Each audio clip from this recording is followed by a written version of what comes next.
Hello everyone, in this video I'll be ranking all of the clothing and robes in Baldur's Gate 3 on a tier list. So I'll be showing off some of the appearances of them here, as they have a lot of really good looking clothing options in this game, as well as robes. So I'll be talking about all the benefits of each of these and where you should use them and what classes. So the first ones that we got are just the regular robes, so these are ones you can acquire really easily in the game.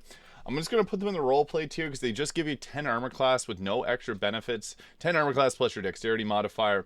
I think this one looks the best, but they really are just basic. Like, that's this one's called clothing, this one's called robe, and this one's called simple robe. So yeah, they're very basic items. But the next one we got here is the Armor of Inhibited Kashigo, which is a monk related item. So this one's pretty good. So what it does is when you have your patient defense active, you can use a reaction to make an unarmed strike against a melee attacker that misses. So the patient defense gives disadvantage on attack rolls against you, meaning you're likely to have the enemy miss you with it.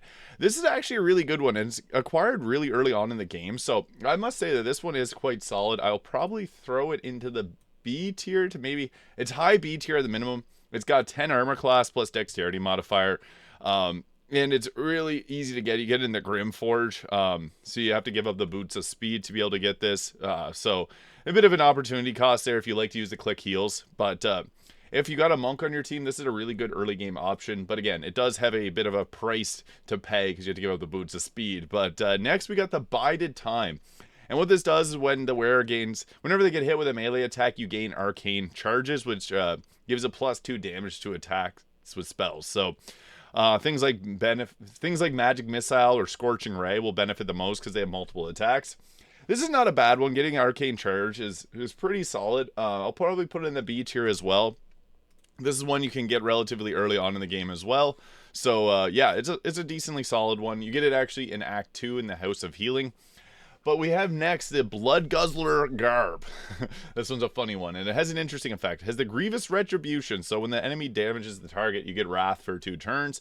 Wrath gives you a plus whatever amount of turns is left to your attacks with melee weapons, so it can be pretty solid overall. It does have an issue with triggering on certain items, but this one doesn't have an issue with it. It's one of the other items that is a bit more challenging to get to work. It gives it a +2 to damage. That's not bad.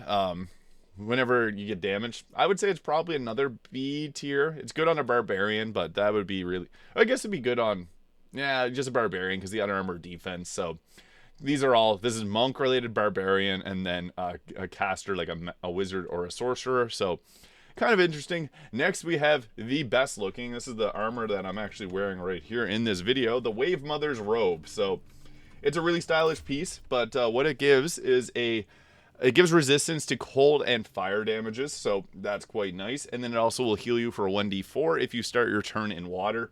But the biggest benefit is it says level 1 transmutation spell, but you actually get a level 4 version of Create or Destroy Water. So you can see there, it's a huge Create or Destroy Water. What's nice about Create or Destroy Water is that it'll double the damage of your cold and lightning spells. This is the best looking armor in the game, and a very beneficial one for storm sorcerers or any, like a draconic sorcerer, etc. I would say this is an S tier easily. The Wave Mother's Robe, you don't get it until Act 3, but you can see there, it looks really cool. So yeah, that is a solid item. I would have to say it's an easy S tier for me. So yeah, it looks really nice too. I'll take off the cloak, unequip there. So it's got a nice look to it. This armor is one of the most fashionable in the game, easily. The Viconia robes that Shadowheart is wearing is another one that's very nice looking. But yeah, I must say, this is a great piece of item, a great piece of gear, so I'll have to put it in the S tier. Next we got the Poisoner Robe, and this is a unique looking one. It has like a spider web on the front, but basically whenever you cast a spell that does poison damage, it deals an additional 1d4 of poison. Poison being the worst damage type in the game. This is still not bad, especially if you want to run a poison build, but everything and its dog resists poison damage in Baldur's Gate 3. So I'm going to put it in the C tier. It does have a cool, unique look to it, but yeah, poison builds are kind of not amazing. If there was some way to give a weakness to poison damage, similar to like Create Water, then it would be a lot better, but there just isn't a way to make it a very powerful damage type, unfortunately. Next, we got the Robe of Summer. I'm going to move this one down a little bit. The Robe of Summer here gives resistance to cold damage. You get this early in the game when there's literally not that many cold damage spells, so I'd have to say this is probably also a C tier, maybe even roleplay tier. The resistance is nice, but there's other items that will also give resistance and just have better benefits. Next, we got the Cloak of Authority. I guess we'll put this one back here. So this is from Gortash. It's not actually that great. It does give a +1 to your armor class, so that's a nice little benefit of it. I'll show you what it looks like. Like it looks okay. It's not my favorite appearance in the game. I might have even just put it away. Oh, no, that's the Veil of the Morning. I put it away because I don't love the appearance of it. It's just a fair one. You get it from Gortash. It gives you can't be frightened, so that's the big benefit of it, is you cannot get frightened. And you get advantage on intimidation checks and insight checks and a +1 armor class. That's okay. Like, I would probably say it's a B tier choice. Like, it's not fantastic. Getting the ability to not be frightened is okay, but advantage on intimidation checks is not huge. Insight checks, that's okay. Like, you have a team of 4 that's likely going to get the insight check, so not a big benefit. The +1 armor class, the biggest benefit. Next, we have the Drunken Cloth, right here. Drunken Cloth is cool. I think it's actually not a bad item. So, while you're drunk, you got advantage on Constitution saving throws, and you gain temporary health points equal to your Constitution modifier at the start of your turn. The Snowy Liver. There's interesting drunk builds in this game. Again, I would probably put it in the roleplay tier because it's only good if you do like a drunk build, which isn't amazing. I'll be honest, drunk builds are kind of weaker in this game than you'd think that they would be, but still fun if you want to do it for roleplaying sake. Next, we got ourselves this is the Enraging Heart Garb. So, moving around. What this does is when you're raging, you gain 2 turns of wrath. Now, there is a big issue with this one where that actually doesn't benefit you. It doesn't give you the wrath. So it's broken. The Rune Tamer's Heart doesn't work. It does give a +2 to Constitution, which is huge. That's effectively a +1 to your armor class with additional health. So I will still put it in the B tier because that is nice to get the extra health. But the fact that its benefit of giving wrath doesn't work, hopefully in a future patch that'll get updated. But yeah, I feel like the other robes are just as good too. So next we got, this is an interesting one, the Garb of the Land in the Sky. So when Patient Defense is active, you get the effects of Blade Ward. So this is, again, another monk item. And we're using Step of the Wind. Your next attack roll has advantage and deals an additional 1d8 of force damage and a +1 armor class. Now, what's interesting is when you have the Step of the Wind active, your next attack roll gets that extra 1d4 force, and you get advantage. However, if you do something like if you do a throwing attack, it actually doesn't get rid of the 1d4 of force damage, so you can do it multiple times. So it only counts on weapon attacks. So that advantage applies to all attacks, which is unarmed, throwing, and spells. When making one of these attacks, the effect doesn't get removed. And the damage component to throwing applies, but you don't lose it when you throw. So if you're a Tavern Brawler thrower, this is one of the best in slot early game items that you can get. The Garb of the Land in the Sky. Additional force damage is huge. You get it in Act 3, so it is a little bit later in the game that you get it, but it is incredibly useful for that extra force damage, especially if you want to just throw things. This is a good item to go with. Although it is exclusive to the monk, that's one thing I want to note, so it's not going to go in the S tier for that reason. It may be lower for you on the tier list, but I would say it's probably go to A tier. Next, we have the Ice Bite Robe. This gives that same resistance to cold damage that we get in the other robe, but it also gives us a level 3 casting of Armor of Agathis. And Armor of Agathis is nice because it's going to give us an addition. It's a level 3 one, so 15 extra health and 15 cold damage to attackers. This is a pretty solid one. I'm going to put it in the A tier just because Armor of Agathis is such a useful spell, and not everyone gets the ability to cast it. So I'm going to say that it is quite a solid one, and I'm going to put it up in the A, maybe B tier. A to B tier. I don't have any in the A tier, so yeah, we'll say A tier for now. May reevaluate. Next, we got the Mutilated Carapace. This is from Orin. Obviously, it's her unique look. It also is an interesting, like, you can dye it many different colors, but it gives a +1 to attack and damage rolls while shape-shifting or disguised, and it gives advantage on deception and performance checks and a +1 armor class. In the same realm of Gortash's items, they're just okay. Not really the best in this game, so I'll put them in the B tier because there is some use. Especially if you like to do like a shape-shifting build, then there's some merit in doing that. But overall, not super powerful compared to some others. Next, we got the Obsidian Laced Robe. So on a successful saving throw against a foe spell, deal an additional 1d4 plus proficiency bonus of fire damage to them, and you get resistance to fire damage. So this is similar to the ice robe, the ice bite robe. It has a nice benefit there, like resistance to cold, resistance to fire, and this will deal additional fire damage to the attacker. This will deal additional cold damage to the attacker. So it depends where you're at in the game, but you can swap these out because they're both pretty solid items, especially on like a sorcerer. So yeah, I would say these are both decent. Next, we got a unique item with the Bone Spike Garb. This is a fun one. So you get 15 temporary health points whenever you are doing your wild shape, or whenever you rage. So 15 temporary health. That is quite nice. And it reduces all incoming damage by 2. When the mirror is stuck by a melee attack, the attacker deals the Constitution modifier in damage. So that's actually really good. I would put it at the top of the A tier. This is great on Barbarian. 15 temporary health. Big bonus. But reducing all incoming damage is also huge. And then also giving damage out to attackers is nice. So 6, if you have a +6 to your charisma or constitution modifier, that's 6 damage you'll be dealing on attackers. That's not a bad little extra damage. Next, we got the Robe of Exquisite Focus. This gives a +1 bonus to spell save DC. That's good for any caster, but not something that's going to be like, you know, a game changer. +1 to spell save DC is good, but you get it in Act 2 from the Strength Potion lady. Next, we got the Shelter of Athkatla, which gives the advantage on saving throws against spells, which is actually really nice. And it also gives a level 2 casting of Mirror Image, which will increase your armor class by 9, and then reduces by 3 every time you get attacked. You get this from Act 3. This is from Drunken. It's a good one. It's actually a really good one. But, yeah, you do get it so late in the game that it almost doesn't matter as much. So I will put it in the A tier because advantage on saving throws against spells is actually really nice. It also looks like some of the other fancy robes in this game, so bonus points for style. But, yeah, I'll probably put it in the A tier. I might even move the elemental robes down a tier. And next, we got ourselves the Graceful Cloth. So you gain Cat's Grace, which increases your dexterity by 2. That's nice, up to a maximum of 20.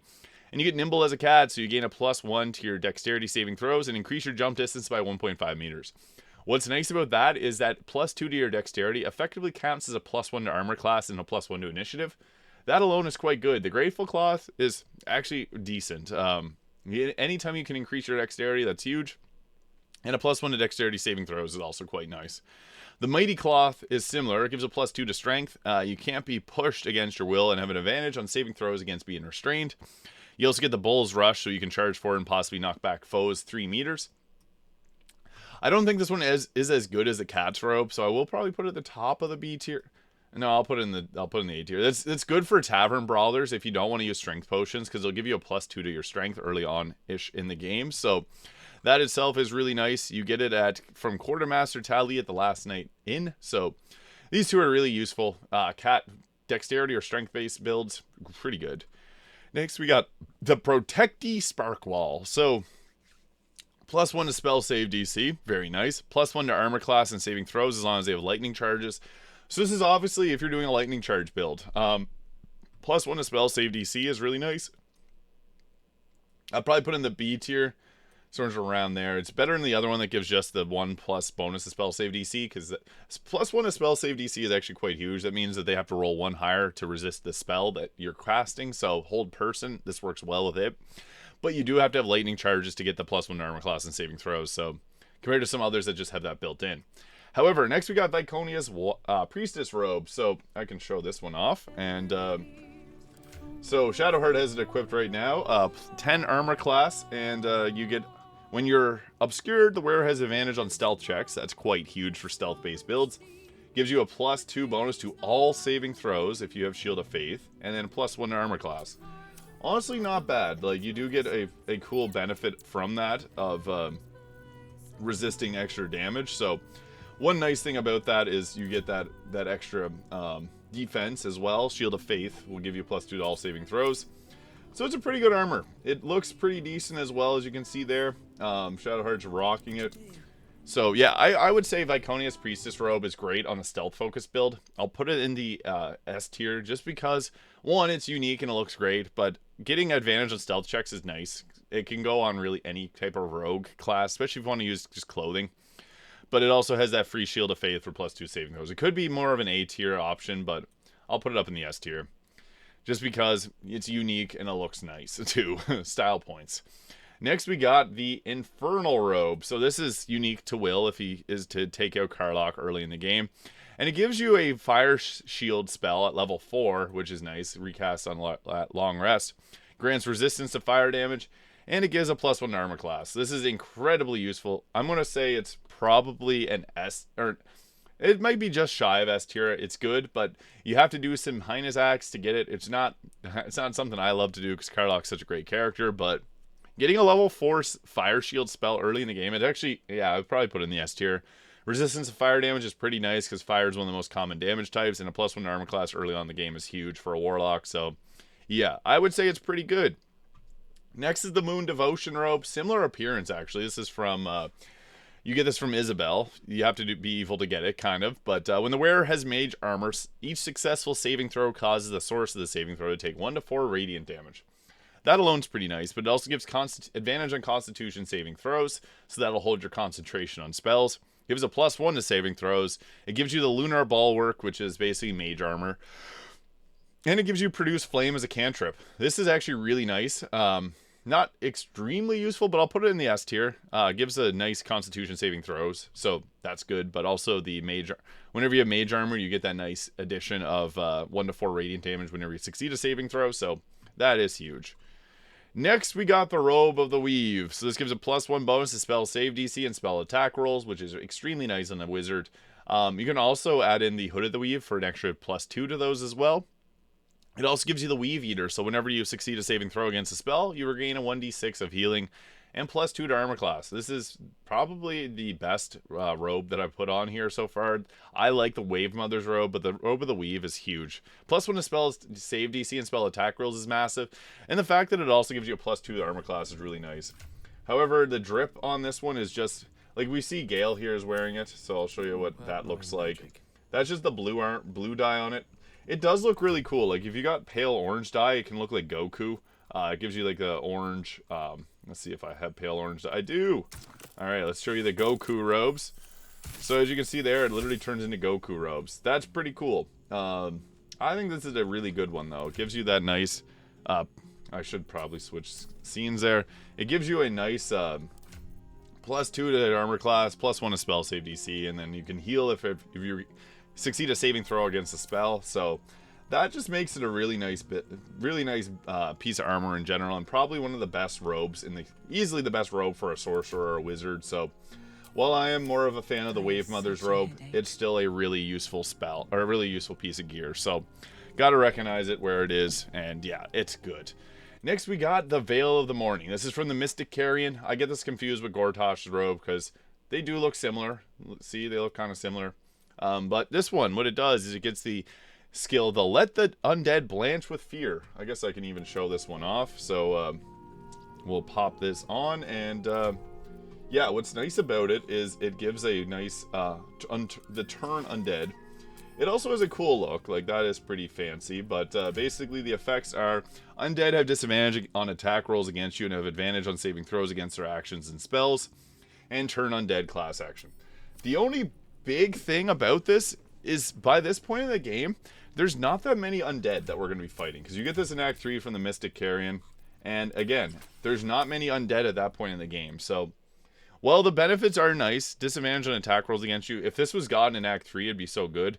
But I actually just might put it in the C tier because of, for a very rare item, it just stinks because there's not much undead. Like, there's a few moments where this will be useful in the game, but you basically fought all the undead earlier in the game. So, yeah, I'll put it in the C tier. Let me know if you think that I'm wrong with that because I'm curious. I just don't think we get much benefit out of it in Act 3.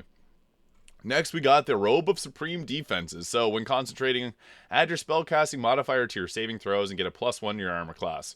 This is really good. If you're concentrating on a spell, you can add a huge benefit to your saving throws. Massive. If you got if you got a +6 in your charisma, that could be a +6 to saving throws, which is huge, and a +1 to your armor class. I'm gonna put this in the S tier because that's just super useful. You can get it in Act 3 in Rivington, so it is a little bit later in the game that you get it, but hey, you're likely going to be concentrating on something. If you're a sorcerer, that should be twinned haste, so I'll throw it up in the S tier. It's just super useful. Next, we got ourselves the Potent Robe, and this doesn't need much introduction because it's one of the best robes in the game. The Potent Robe gives a +1 to armor class. That's nice, but the biggest benefit is your cantrips deal additional damage equal to your charisma modifier. That means Eldritch Blast, if you got that +6 on your charisma, will get that +6. That is huge. And then also, you get the well-liked and well-fortified, which at the beginning of the wearer's turn, the robe activates, granting temporary health points equal to their charisma modifier. S tier. This is probably maybe the second best robe in the game. I like the Wave Mother's robe better, but that's huge. Eldritch Blast getting an additional +6, +6, +6. That's 18 extra damage on a 3-beam attack. Massive.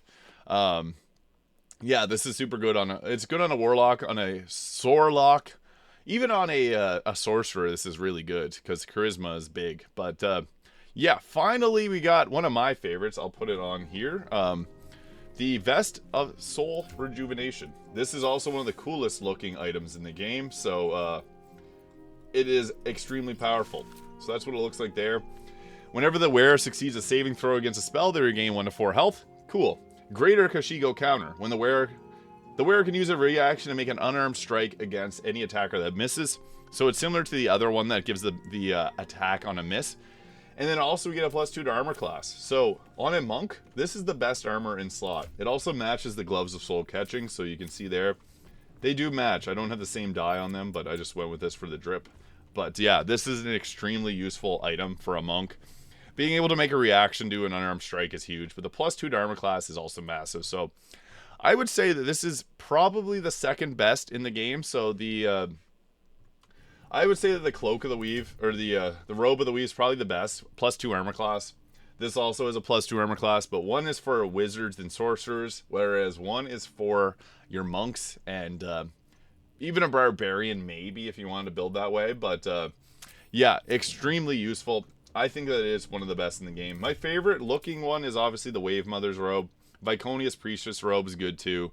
I could even probably have moved the Viconia's priestess robe down to the A tier, but I just love the appearance of it, and there is such high potential for a stealth-based build. So yeah, those are the best clothing and robe options in Baldur's Gate 3 ranked on a tier list. If you found this video useful, please hit that subscribe button below. Thank you so much for watching, and I'll see you all in the next video.